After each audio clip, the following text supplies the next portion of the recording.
I was 24 and working at a very old hospital in a large Midwestern city near where I had grown up. I did choose a career in the healthcare industry, despite my experiences, because I really do love helping people.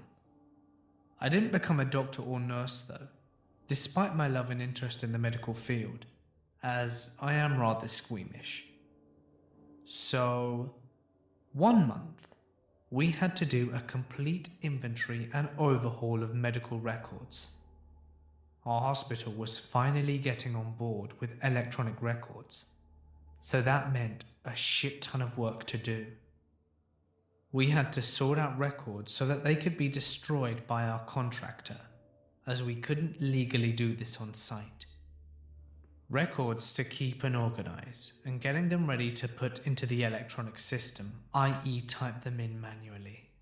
So that meant that we would have to work our shifts, usually at night, in the basement for 11 hours.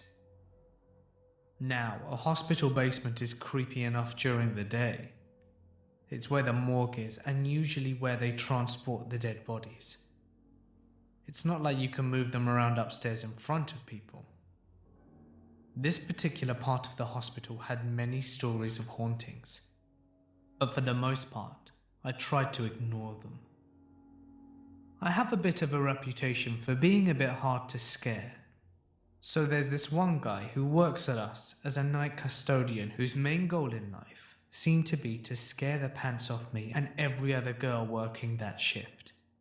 His name was Lewis, and he was forever trying to frighten me.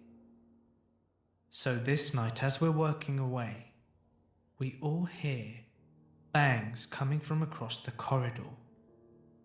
We just assume it's Lewis, up to some practical jokes, as well as heavy footsteps outside the doors and clanking noises occasionally.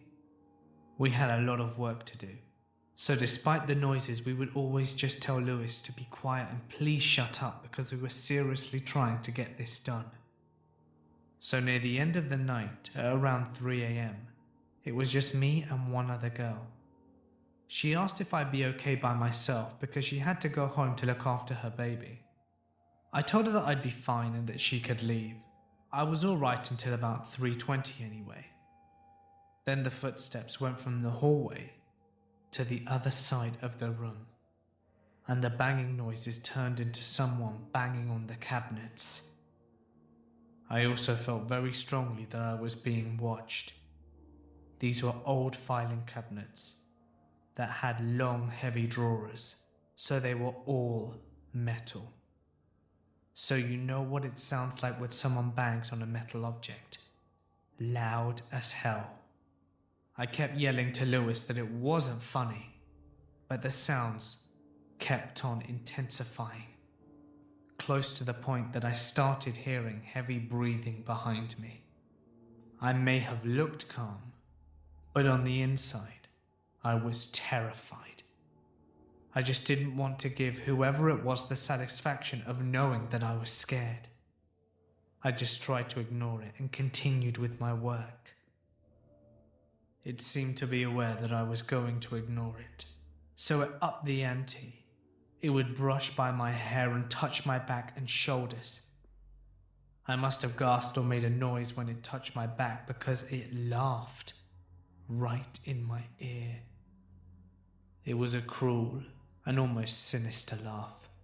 I didn't even turn around and I just shouted for it to leave me alone. I stopped working and went upstairs for the night. No way I was sticking around there after that. I came back to work 2 days later and found out that Lewis hadn't even been in the building and that he had been on holiday the whole time. I think I always knew that the thing in the room wasn't him. He had never been that creepy. A few weeks later, I was talking with some older staff that had been working there for a long time. They told me that they don't like going into the basement at night because it has a reputation for the strange noises that happen inexplicably.